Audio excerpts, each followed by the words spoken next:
অব্যাহত ভারী বৃষ্টিপাতের ফলে রাজধানীর বিভিন্ন জায়গায় সৃষ্ট জলজট দ্রুত নিরসনে ঢাকা দক্ষিণ সিটি কর্পোরেশনের কমলাপুরে দুটি এবং ধলাইখালে একটি উচ্চ ক্ষমতাসম্পন্ন পানির পাম্পের মাধ্যমে ইতোমধ্যে পানি নিষ্কাশন কার্যক্রম শুরু হয়েছে। এছাড়া রাস্তা থেকে পানি নিষ্কাশনের মুখসমূহ পরিষ্কার রাখতে ডিএসসিসির ইমার্জেন্সি রেসপন্স টিম ভোর হতে নিরলসভাবে কাজ করে যাচ্ছে।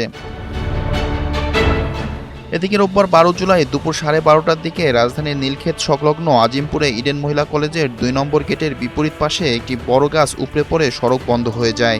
খবর পেয়ে ঢাকা দক্ষিণ সিটি কর্পোরেশনের প্রশাসক বীর মুক্তিযোদ্ধা মোহাম্মদ আব্দুস সালাম তাৎক্ষণিকভাবে ঘটনাস্থলে ছুটে যান। তিনি নিজে হাঁটু পানিতে দাঁড়িয়ে থেকে কর্মীদের প্রয়োজনীয় নির্দেশনা দেন এবং সড়ক থেকে দ্রুত গাছ অপসারণের কাজ সরেজমিনে তদারকি করেন। দুপুর ১টার দিকে সড়ক থেকে গাছটি সম্পূর্ণ অপসারণ করা হলে উক্ত সড়কে যান চলাচল পুনরায় স্বাভাবিক হয়।